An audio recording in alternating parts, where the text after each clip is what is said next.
இன்றைக்கு நாங்கள் தலைப்பு பகுதியில் என்ன விடயங்களை கதைக்க போகிறோம் என்றால், இன்றைக்கு குறிப்பாக நாங்கள் நேற்றைய தினம் அனுராதபுரம் இந்த பெண் வைத்தியருடைய பாலியல் தொடர்பான விடயங்களை பார்த்தோம். அது தொடர்பாக பல விடயங்கள் இன்றைக்கும் பத்திரிகைகளிலே பிரசுரிக்கப்பட்டிருக்கிறது.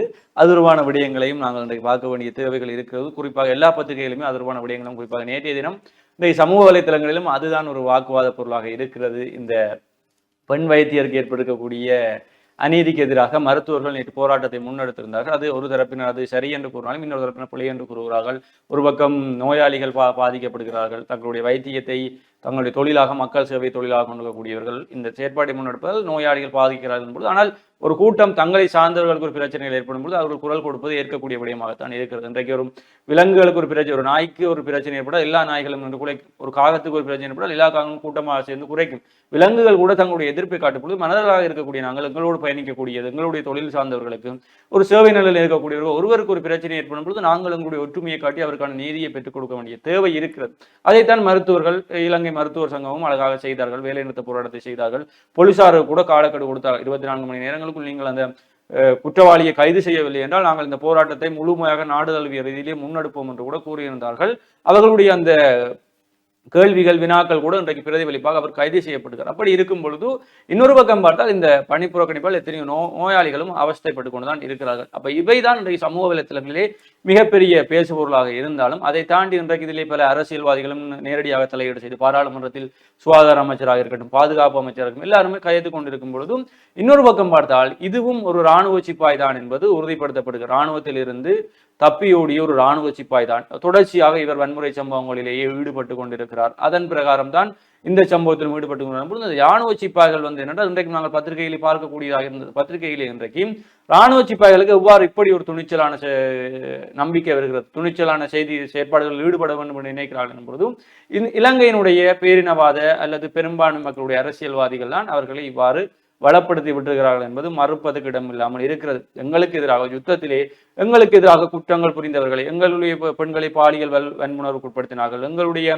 பிள்ளைகளை சுட்டுக் கொண்டார்கள், எங்களிலே மனித உரிமைகள் அவலத்தை ஏற்படுத்தினார்கள், எல்லாவற்றையும் செய்தவர்களை, பாதிக்கப்பட்டவர்களை விட்டுவிட்டு பாதிப்பை ஏற்படுத்தியவர்களை இந்த கடந்த கால அரசாங்கங்கள் மிக அழகாக பாதுகாத்தது. கடந்த கால அரசாங்கம் இப்போதைய அரசாங்கமும் பாதுகாத்துக் கொண்டுதான் இருக்கிறார்கள். சர்வதேச விசாரணைகளை கூட வேணாம் என்று உலக பொறிமுறை என்றும் இராணுவத்தினருக்கு ஒரு பலத்தை கொடுத்தார்கள். நீங்க என்ன செய்தாலும் நாங்கள் கண்டுகொள்ளப் போவதில்லை. தொடர்ச்சியாக அந்த அக்கிரமங்கள் நடந்தேறி கொண்டுதான் இருந்தன. நாங்கள் என்ன செய்தாலும் இந்த அரசாங்கங்கள் கண்டுகொள்ளப் போவதில்லை. தங்களுடைய ஊழல் மோசடிகளுக்காக இராணுவத்தினரை பயன்படுத்தினார்கள், அவர்களை பாதுகாத்தார்கள், கைதுகளிலிருந்து பாதுகாத்தார்கள், பணங்களை கொடுத்தார்கள். அவர்களுக்குள்ளே ஒரு மிகப்பெரிய ஒரு பலத்தை, மன உறுதியான பலத்தை உருவாக்கினார்கள். எந்த தவறும் செய்யலாம், இந்த நாடும் எங்களுடைய பேரினவாத அரசியல்வாதிகளும் அவற்றை பாதுகாத்துக் கொள்வார்கள் என்று ஒரு பிம்பத்தை ஏற்படுத்திய போது அவர்கள் அந்த துணிச்சலில் தான் இன்றைக்கு இவ்வாறான சமூக சீர்கேடுகளில் ஈடுபட தொடங்கியிருக்கார்கள். வளர்த்த கடா மார்பில் பாய்வு என்பது போல அவர்கள் வளர்த்த கடாக்களை இன்றைக்கு அவர்களுடைய மார்பில் பாய்ந்து அவர்களுடைய ஆட்சிகளை குழப்பும் நிலைக்கு வந்திருக்கிறது. இல்லை ஆட்சியை குழப்பும் அந்த சதிவேதிகள் ஈடுபடக்கூடியவர்களுக்கு இன்றைக்கு கைப்பிள்ளைகளாக மாறியிருக்கிறார்கள் என்பது இன்றைக்கு வந்திருக்கக்கூடிய புதிய மாற்றத்துக்கான அரசாங்கம் கூட இந்த முன்னாள் இராணுவ வீரர்கள் அல்லது அவர்களுக்கு ஏற்படுத்தக்கூடிய இந்த அதீத துணிச்சல் அல்லது அவர்களுக்கு இருக்கக்கூடிய இந்த பயமற்ற தன்மை தொடர்பாக என்ன செய்ய போகிறார்கள் என்பது கூட கேள்வியாக இருக்குது. ஏனென்றால் முன்னாள் இராணுவ வீரர்களால் அதிகரித்து கொண்டே செல்கிறது இந்த சமூக வன்முறைகள். துப்பாக்கி சூடுகளாக இருக்கலாம், போதைப் பொருள் கடத்தலாக இருக்கலாம், அல்லது கடற்கரையோரங்களில் இருக்கக்கூடிய போதைப் பொருள் வர்த்தகர்களான தொடர்புகளாக இருக்கலாம், அதே நேரம் பாலியல் வன்முறைகளாக இருக்கலாம், கடத்தல்களாக இருக்கலாம், கைதுகளாக இருக்கலாம் என்று ஒரு தொகை குற்றங்கள் இன்றைக்கு இலங்கையிலே நடைபெறக்கூடிய மிகப்பெரிய குற்றங்களுக்கெல்லாம் அவர்கள் துணை போய் கொண்டிருக்கும் பொழுதும் என்ன செய்ய போகிறது இந்த அரசாங்கம் என்ற கேள்வியும் எங்களுக்குள்ளே இருக்கிறது. சொல்லுங்கள் கார்த்திகேயன். நிச்சயமாகத்தான் இந்த செய்திகளை பார்க்கின்ற பொழுது தினமும் சொல்வதுதான் மன வருத்தமாகத்தான் இருக்கிறது. ஆனால் நாடு தழுவிய ரீதியில் மருத்துவர்கள் பணி புறக்கணிப்பு செய்திருக்கக்கூடிய சம்பவம் இடம்பெற்றிருக்கிறது. அதுவும் இன்றைய பத்திரிகைகளில் நாளை வரை இந்த பணி புறக்கணிப்பு தொடரும் என்றவாறு செய்திகள் அரச மருத்துவர் அதிகாரிகள் சங்கம் தெரிவித்திருக்கிறார்கள். நாடு தழுவிய ரீதியில் மருத்துவர்கள் பணி புறக்கணிப்பு செய்கிறது அப்படி என்று சொல்வது உண்மையில் ஒரு தொழிற்சூழல் என்பது ஒர்க் ப்ரெஷர் இருக்கலாம், ஒர்க் லோடு இருக்கலாம். ஆனால் எங்களுடைய ஒரு பெண் மருத்துவர்கள், பெண் ஊழியர்களுக்கு அந்த வேலை தளத்துல பாதுகாப்பு இல்லை அப்படி என்று சொன்னால் அதை எப்படி தெரிவிக்க வேண்டுமோ அப்படி தெரிவிக்கத்தான் வேண்டும். உண்மையில் மருத்துவர்கள் இந்த நாடு தழுவிய ரீதியில் வேலை புறக்கணிப்பு செய்திருப்பது என்பது அவர்களுக்கான உரிமையை பெற்றுக் கொள்வதற்கு அவர்கள் ஸ்டாண்ட் பண்றார்கள் அப்படி என்பது ஒரு சரியான விஷயமாக இருந்தாலும் ஏதோ ஒரு ரீதியில எந்த பிழையுமே செய்யாமல் பாதிப்படைய போகிறது யார் அப்படின்னு சொன்னால் இந்த நோயாளர்கள் தான். ஆனால் இன்றைக்கு வீதியில ஒரு ஆக்சிடென்ட் நடந்து ஹாஸ்பிட்டலுக்கு கொண்டு போனாலும் அங்க வைத்தியம் செய்யறதுக்கு மருத்துவர்கள் இருக்கிறார்கள். உண்மையில் பணி புறக்கணிப்புன்ற பேரிலும் அவசர சிகிச்சைகளுக்காக மருத்துவர்கள் பணி புறக்கணிப்பையும் தவிர்த்து விட்டு வரக்கூடிய மருத்துவர்களும் இருக்கிறார்கள். இப்படி ஒரு சேவையை வழங்கக்கூடியவர்கள் என்று அண்மை காலமாக இந்த மருத்துவர்கள் என்பவர்கள் மீது பல குற்றச்சாட்டுகள் முன்வைக்கப்பட்டாலும் உண்மையில் குற்றங்களுக்கு தகுதியான மருத்துவர்களும் இங்கு இருந்தாலும் சரியான முறையில் சேவை வழங்கி கொண்டிருப்பவர்கள் இந்த மாதிரி அவசர நிலைகளிலும் கூட தங்களுடைய சேவைகளை மக்களுக்கு வழங்கி கொண்டிருக்கக்கூடிய அந்த வைத்தியர்களும் பாதிப்படைகிறார்கள் அப்படி என்பது உண்மையில் மன வருத்தத்திற்குரிய ஒன்றாகத்தான் இருக்கிறது. வேலை சூழல் என்பது ஒரு செக்யூர்டான பிளேஸ், ஒரு பாதுகாப்பான இடமாக இருக்க வேண்டும். அப்படின்னு சொன்னால்தான் அவர்களால் சரியான முறையில் இந்த வேலையை செய்யக்கூடியதாக இருக்கும். இன்றைக்கு சமூக வலைதளத்தில் பல வைத்தியர்கள் தங்களுடைய மன குமுறல்களை தெரிவித்துக் கொண்டிருக்கிறார்கள். நாங்கள் சாதாரணமாக ஒரு வைத்தியசாலையில் சென்று ஒரு சேவையை பெற்றுவிட்டு வெளியில் வந்து விடுகிறோம். அங்கு பல பிரச்சனைகள் இருந்தாலும் சில வேளைகளில் மருத்துவர்களே கூட பிரச்சனைகளாக இருந்தாலும் உண்மையில் பல மருத்துவர்கள் எதிர்கொள்ளக்கூடிய பிரச்சனைகள் என்பது சரியான ஒரு வேலை சூழலை இந்த அரசாங்கம் கட்டியமைக்க தவறி இருக்கிறது அப்படி என்பதை விளங்கிக் கொள்ளக்கூடியதாக இருக்கிறது. ஒரு வேலை சூழல், ஒரு ஒர்க்கிங் என்வைரன்மெண்ட் அப்படின்றது எப்படி இருக்க வேண்டும் அப்படி என்ற ஒரு புரிதல் இருக்கக்கூடிய மக்களுக்கும் இருக்க வேண்டும், அது அரசாங்கத்திற்கும் இருக்க வேண்டும். அது சரியான ஒரு வேலை சூழல்களை அவர்களுக்கு கட்டி அமைக்க வேண்டிய பொறுப்பு அரசாங்கத்திடம் இருக்கின்றது என்பதை அவர்கள் பணி புறக்கணிப்பு செய்துதான் தெரிவிக்க வேண்டிய ஒரு சூழ்நிலையில் அவர்களும் இருக்கிறார்கள். இன்றைக்கு வேலை சூழல் இருக்கக்கூடிய பிரச்சனைகளை எழுத்து மூலமாகவும் சரி, வாய் மூலமாகவும் சரி தெரிவித்து ஓய்ந்து போனவர்கள் இன்று வேறு வழியின்றி பணிப்புறக்கணிப்பு செய்திருக்கிறார்கள். உண்மையில் ஒரு நோய், ஒரு காய்ச்சல், ஒரு ஏதோ ஒன்று நாங்கள் வைத்தியசாலைக்கு ஓடுகின்ற பொழுது அங்கு இருக்கக்கூடிய வைத்தியர்கள் தான் உண்மையில் எங்களை காப்பாற்றக்கூடியவர்களாக இருக்கிறார்கள்.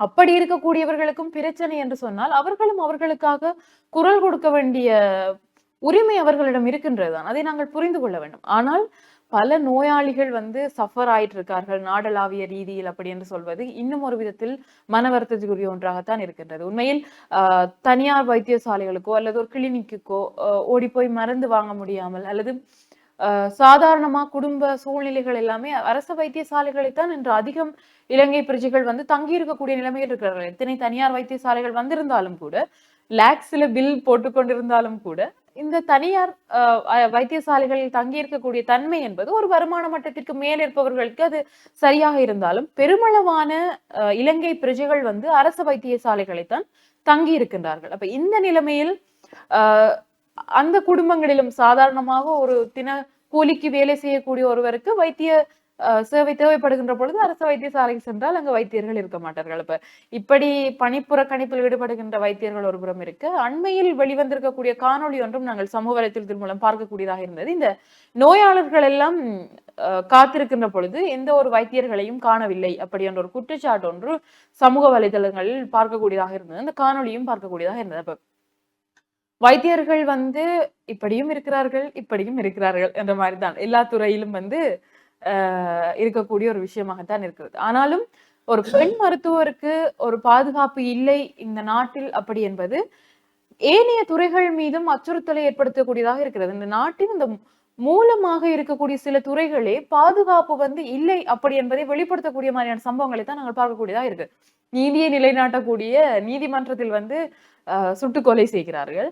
வைத்தியத்துறை உண்மையில் போற்றுதலுக்குரிய ஒரு வைத்தியத்துறையில் மருத்துவரை வன்புணர்வு செய்கிறார்கள். இப்படி பாடசாலைகளாக இருக்கட்டும், இப்படி எங்கெல்லாம் நீதியும் அறமும் தர்மமும் போதிக்கப்படுகிறது, எங்கெல்லாம் மக்கள் பாதுகாக்கப்பட வேண்டுமோ அங்கெல்லாம் பாதுகாப்பு என்பது கேள்விக்குறியாகத்தான் இருக்கிறது. அப்ப நாட்டினுடைய நிலைமைதான் என்ன? இப்ப சில விஷயங்களை எல்லாம் பார்க்கக்குள்ள மாறி இருக்கக்கூடிய அரசாங்கத்தின் மீது பழி போடுவதற்கான செயற்பாடுகளாக இருக்குமா என்ற ஒரு கேள்வியும் வருகின்றது. ஆனால் அநியாயமாக பலி போய் கொண்டிருக்கக்கூடிய உயிர்களாக இருக்கட்டும், பலியாகி கொண்டிருக்கக்கூடிய பெண் பிள்ளைகளாக இருக்கட்டும், இவர்களுக்கெல்லாம் யார் நியாயங்களை பெற்றுத்தரப் போகிறார்கள் என்ற ஒரு விஷயமும் இங்கே இருக்கின்றன. இப்ப நாளைக்கு இருக்கக்கூடிய வேலை சூழலா இருக்கட்டும், நாளைக்கு கல்வி கற்று வெளியில வரக்கூடிய பெண் பிள்ளைகளா இருக்கட்டும், இவர்களுக்குரிய பாதுகாப்புகளை யார் உறுதிப்படுத்த போகிறார்கள்? பாதுகாப்பு முன்னால் அதுவும் இந்த அழகான ஒரு வார்த்தை ஒன்றை பயன்படுத்தார்கள், படை விட்டோடி சிப்பாய் அப்படின்னு சொல்லி. அவர் சிப்பாய் இல்லை, படையில் இருக்கக்கூடியவரும் இல்லை, படை விட்டோடி சிப்பாய். படையிலிருந்து தப்பித்தோடி இருக்கக்கூடிய சிப்பாய்கள் செய்யக்கூடிய செயற்பாடுகள் என்பது உண்மையில் அநாகரிகமான ஒரு செயற்பாடுகளாக இருக்கிறது. பாதுகாப்பு என்பது எங்களுடைய நாட்டில் இப்படித்தான் இருக்கிறது. இதுதான் எங்களுடைய நாட்டின் நிலைமையாகவும் இருக்கிறது. அதிகம் பார்த்த இன்னும் ஒரு விஷயம், இந்த சிறைச்சாலைகள் எல்லாம் நிரம்பி வழிகின்றது அப்படி என்று. கொள்ளளவுக்கு அதிகமான நபர்கள் வந்து, கைதிகள் வந்து சிறைச்சாலைகளில் இருக்கிறார்கள் அப்படின்னு ஒரு செய்தி. சுமார் 20,000க்கும் மேற்பட்ட கைதிகள் வந்து எங்கள் நாட்டில் இருக்கக்கூடிய சிறைச்சாலைகளின் கொள்ளளவிற்கு அதிகமாக இருக்கிறார்கள் என்று சொன்னால் நாட்டின் நிலைமை இதுவாகத்தான் இருக்கிறது. குற்றங்கள் அதிகரிக்கின்றது என்று சொன்னால் தண்டனைகள் வந்து இருக்கப்படவில்லை என்பதுதான் உண்மையான ஒரு விடயம். தண்டனைகள் இருக்கப்பட்டால் குற்றங்கள் குறைவதற்கான சந்தர்ப்பங்கள் இருக்கிறது. இன்றைய ஆசிரியர் தலையங்கமாக நாங்கள் பார்க்கக்கூடியதாம் இருந்தது.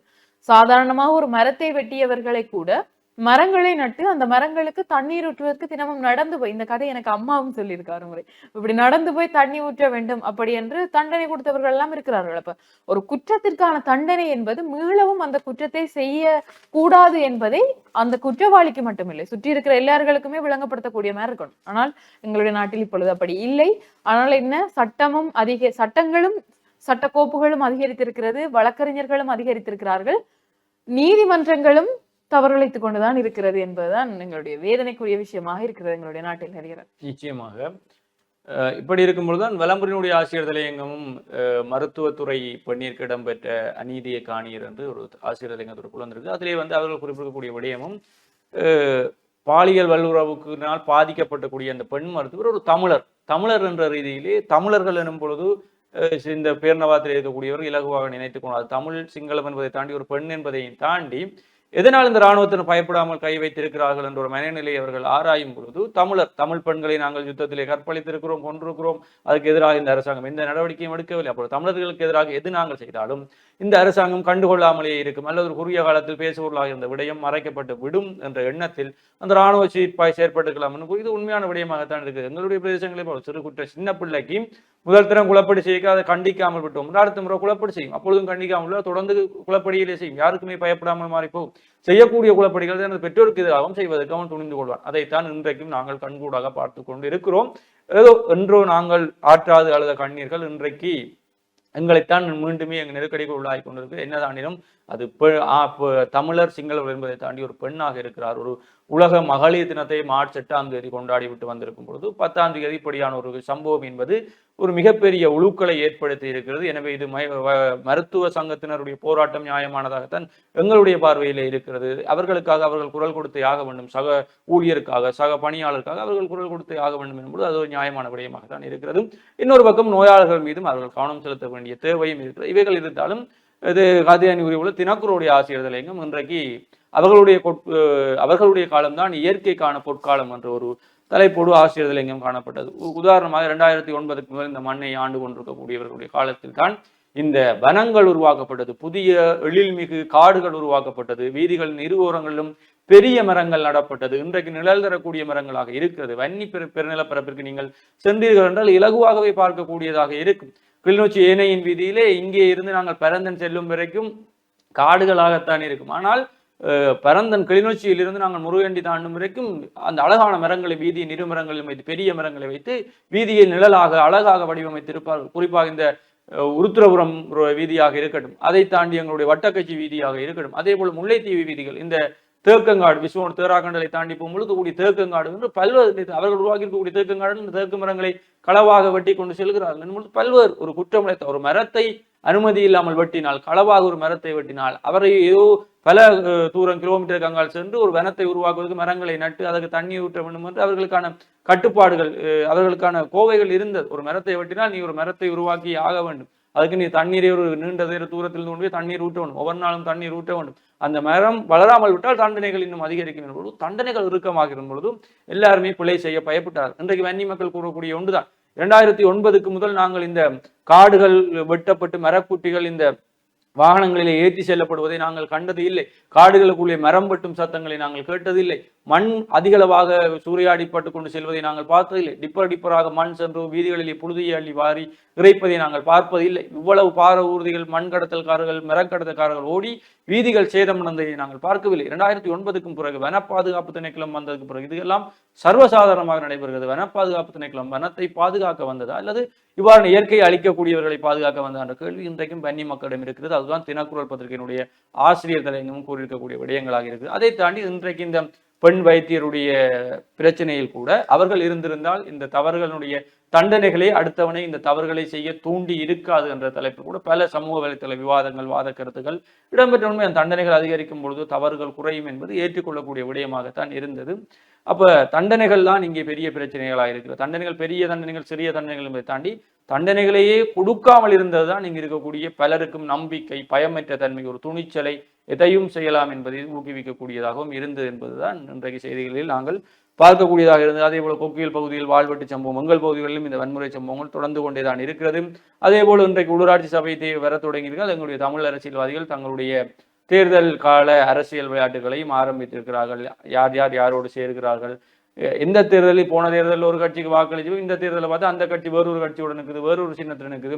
மக்கள் மத்தியிலே யாருக்கு வாக்களிப்பது என்பதை தாண்டி யார் இந்த கட்சியில் இருக்கிறார்கள் என்றதே தெரியலாம் இருக்கு. நேற்று ஒரு கட்சியில் இருக்கிறீங்கள், இன்றைக்கு இன்னொரு கட்சி. இப்போ தமிழ்நாட்டு அரசியலே அப்படியே கொப்பி பேஸ்ட் பண்ணி எங்களுடைய நன்றதுக்காண்டியது அவருதரும் நன்மை காண்றேன் இந்த கூட்டணியில் அமைக்கக்கூடியவர்கள் பார்த்தீர்கள் என்றால் ஒரு சில வருடங்களுக்கு முதல் யாரையெல்லாம் மிக கடுமையாக எதிர்த்தார்களோ அவர்களோடு நட்பு பாராட்டி அரசியலில் நிரந்தர எதிரியும் இல்லை, நிரந்தர நண்பனும் இல்லை என்பதை இன்றைக்கு நாங்கள் பார்க்கக்கூடியதாகவும் இருக்கிறது. நிச்சயமா தான். அந்த அண்மையில் எங்களுடைய முன்னாள் ஜனாதிபதி ரணில் விக்ரமசிங்கே அவர்களுடைய நேர்காணல்ல கேட்ட மாதிரி, அப்ப நீங்க அவர்களை எதிர்க்கிறீர்கள் என்றால் இதற்காக பிறந்த நாளில் கேக் வெட்டினீர்கள், இதற்காக பாட்டு பாடினீர்கள் என்று கேட்டது போல இங்க இருக்கக்கூடிய பல தமிழ் அரசியல்வாதிகளையும் நாங்களும் கேட்கத்தான் வேண்டும் கரியர். எங்களுக்கு சந்தர்ப்பம் கிடைக்காது, பாதுகாப்பும் இருக்குமோ தெரியாது. அதுக்கு பிறகு நிச்சயமா இலங்கையினுடைய நிலைமை அப்படித்தான் இருக்கும் பொழுது அரசியல்வாதிகளும் எல்லாருமே இப்ப நாங்களும் நேர்காணல்கள் எடுக்கிறோம், ஒருவருமே தங்கள்ல குற்றம் சொல்வதில்லை. நாங்கள் பியோர் ஒயிட், எங்கள் ஹேண்ட்ஸ் எல்லாம் வெள்ளையாத்தான் இருக்கு. ஆனால் மற்றவர்கள் எல்லாருமே ஊழல்வாதி. அவர்கள் என்றால் இவர்கள் ஊழல். அப்ப யார்தான் இந்த ஊழல்களை செய்கிறீர்கள் என்பது திரைமறைவில் அவர்களுக்கு ஒரு நட்புறவு. எனவே மக்கள்